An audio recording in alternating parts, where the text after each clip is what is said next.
साथियों, ब्रह्म ज्ञान की प्राप्ति।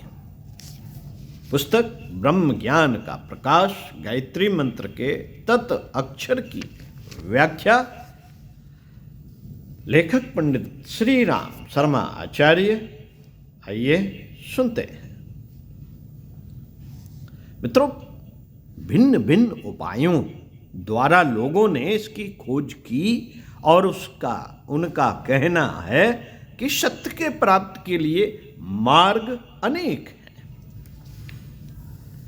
किंतु सत्य की प्राप्ति का मार्ग केवल एक है और वह है सृष्टि और जीवन के रहस्य को समझना। इसे लोग जब तक भली प्रकार नहीं समझ लेते तब तक वे अनेक मार्ग और अनेक उपायों द्वारा अनुभव करने की चेष्टा करते रहते हैं। लोग कहते हैं कि ईश्वर घट घट में व्याप्त रहा है, लेकिन वह भी केवल मुंह से ही कहते हैं। इस सत्य को समझ लेने पर प्राणी अपने प्रत्येक कार्य का जिम्मेदार हो जाता है।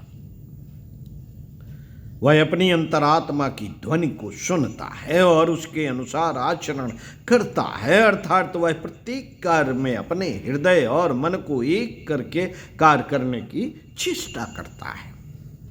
हृदय और मन में ऐक्य ही बुद्धि का विकास है। हृदय और मन में ऐक्य ही बुद्धि का विकास है।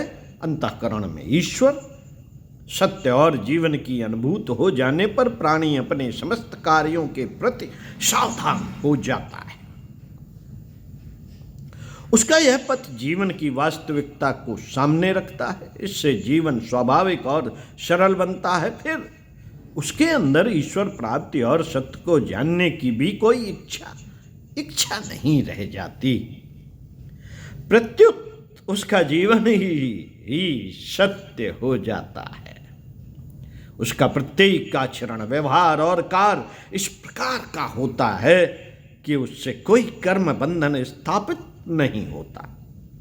इस प्रकार का समत्वमय जीवन ही सत्य है और इसमें ईश्वर का दर्शन है। साथियों, सत्य की अनुभूति के बाद सब बातों और सब दशाओं में मनुष्य अपनी सत्ता का अनुभव करता है। संदेह उसके मन से हट जाता है। प्रत्येक स्थिति में वह सत्य के अंदर निवास करता है। अकेलेपन की भयावह दशा का अंत हो जाता है। प्रतिक्षण सत्य के सम्मुख होने से वह सदा आनंद में निवास करता है।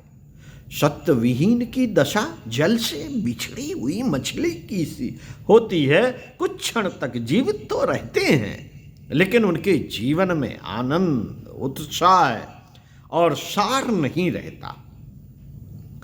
उनकी दशा उस मीन की सी हो जाती है जो किसी मछुए के जाल में फंसकर अतिशय दुख से प्राण त्याग करती। अपने किसी क्षणिक सुख के कारण यदि किसी मनुष्य ने अपनी दशा को इससे कुछ अतिरिक्त समझा है तो वास्तव में वह भ्रांत है और अपने जीवन को भली प्रकार नहीं समझ रहा। संसार एक बहुत ही बड़ा जाल है। उसके असंख्य छिद्रों में मनुष्य अपनी इच्छाओं की तृप्ति देखता है और लोभ मोह के कारण उसमें फंसने की चेष्टा करता है। एक बार फंस जाने पर उससे निकलना कठिन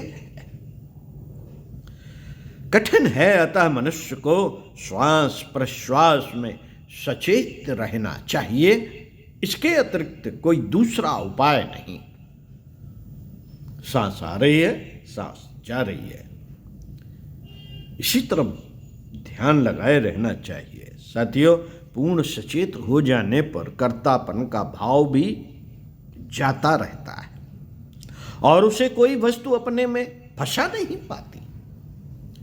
आनंद की सत्ता से अधिक महत्वपूर्ण वस्तु जब दूसरी नहीं है, तब संसार का क्षणिक सुख दुख पश्चिम में डूबते हुए सूर्य की भांति मन के दूर देशों में कहीं अस्त हो जाता है। यह जीवन में तटस्थता की दशा है। जहां संसार के वैभव आकाश में स्थित प्रातःकालीन नक्षत्रों की भांति फीके होकर आनंद के परम प्रकाश में विलीन हो जाते हैं। आनंद की प्राप्ति के पश्चात संसार की बातों का चित्त पर असर ही नहीं होता। फिर कोई भी पदार्थ अपनी ओर आकृष्ट नहीं कर सकते। साथियों, सारे प्रपंच मिट जाते हैं। जब यही एक वस्तु जीवन में प्राप्त करने के योग्य है, बल्कि यही जीवन है, तब मनुष्य यहाँ के सुख दुख के पचड़े में पड़कर व्यर्थ अपना समय क्यों नष्ट करता है। मार्ग में यदि कोई प्रतिरोध आ जाए तो उस पर विचार करना चाहिए और उसे समझने की कोशिश करनी चाहिए। आनंद के संपूर्ण रूप में आनंद को संपूर्ण रूप में प्राप्त कर लेने की प्रत्येक मनुष्य के अंदर अभिलाषा होनी चाहिए। अभिलाषा होनी चाहिए। इस पथ पर चलते हुए भी ऐसा नहीं है कि दुख ना पावे। दुख के आने पर उसे टालने को व्याकुलता ना हो। ऐसा करने से लगन के होते हुए भी लक्ष्य तक पहुंचने में विलंब होगा। आनंद की अनुभूति कोई किसी को करा दे, यह संभव नहीं। अपने ही प्रयास से जीवन की यह स्थिति प्राप्त हो जाती है। यह कोरी कल्पना नहीं है। बोधपूर्वक प्रयास करने पर इसमें सफलता मिलती है। यह ध्रुव सत्य है। प्रत्येक मनुष्य अपने पुरुषार्थ और प्रयास के द्वारा इसे प्राप्त कर सकता है। लोगों के जीवन में विभिन्नता अवश्य दृष्टिगोचर होती है, लेकिन यह कोई रुकावट नहीं। सत्य वस्तु में कल्पना के लिए कोई स्थान नहीं। चूंकि बहुतों के मन में सत्य को जान लेने की इच्छा और लगन है और किसी सरल मार्ग की खोज है, इसलिए उनको इस पथ पर चलने के लिए प्रस्तुत हो जाना चाहिए। एक बार सजग होकर पैर आगे बढ़ा देने पर फिर निराश नहीं होना पड़ता और मनुष्य पीछे कदम हटाना पसंद नहीं करता। समझ बूझकर जब हम इस पथ पर पैर रखेंगे, तब हमारे अंदर सुख दुख के रहस्य को समझने की क्षमता आ जाएगी। सुख का प्रसंग आने पर हमें फूलना नहीं चाहिए। सुख का प्रसंग आने पर हमें फूलना नहीं चाहिए और दुख के प्रसंगों से घबराना नहीं चाहिए, बल्कि उनके बीच में रहते हुए उनके रहस्य को समझकर उनसे मुक्त हो जाना चाहिए। मित्रों, आनंद ही एकमात्र सत्य है। यही एक स्वाभाविक मंदिर है जहां सबको जाना है, सबको आना है। जहां यहां बैठकर आप सच्चे ध्यान में निमग्न हो सकते हैं। इसको एक बार दृढ़ता पूर्वक अपना लेने से सारा संदेह दूर हो जाता है। ऐसी स्थिति में मनुष्य संसार का हो जाता है और संसार उसका हो जाता है। साथियों, अहम की पृथक भावना मिटकर विराट में विलीन हो जाती है। राग द्वेष की अग्नि सदा के लिए बुझ जाती है। इस आत्यंतिक आनंद के प्राप्त कर लेने पर मनुष्य स्वतंत्रता पूर्वक संसार में विचरण करता है।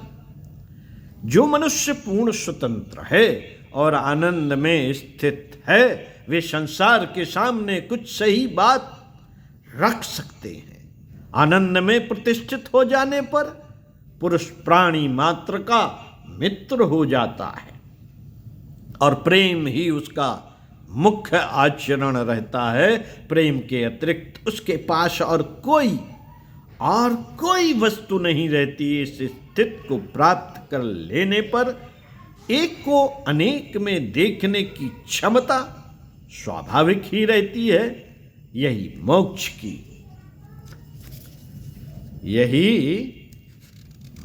की स्थिति है। मोक्ष और कुछ नहीं,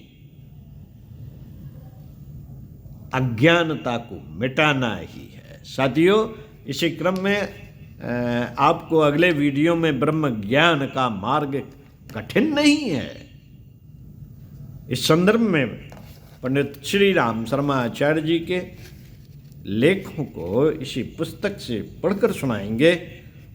सुनते रहिए कुछ अच्छा और पढ़ते रहिए कुछ अच्छा। स्वाध्याय, सत्संग, चिंतन, मनन का क्रम आपके जीवन में महत्वपूर्ण क्रम है। अच्छी पुस्तकें पढ़ना, स्वाध्याय करना एक चिकित्सा है। अज्ञानता को दूर कर मोक्ष की प्राप्ति करना है। तो पढ़ते रहिए कुछ अच्छा और सुनते रहिए कुछ अच्छा। ओम शांति।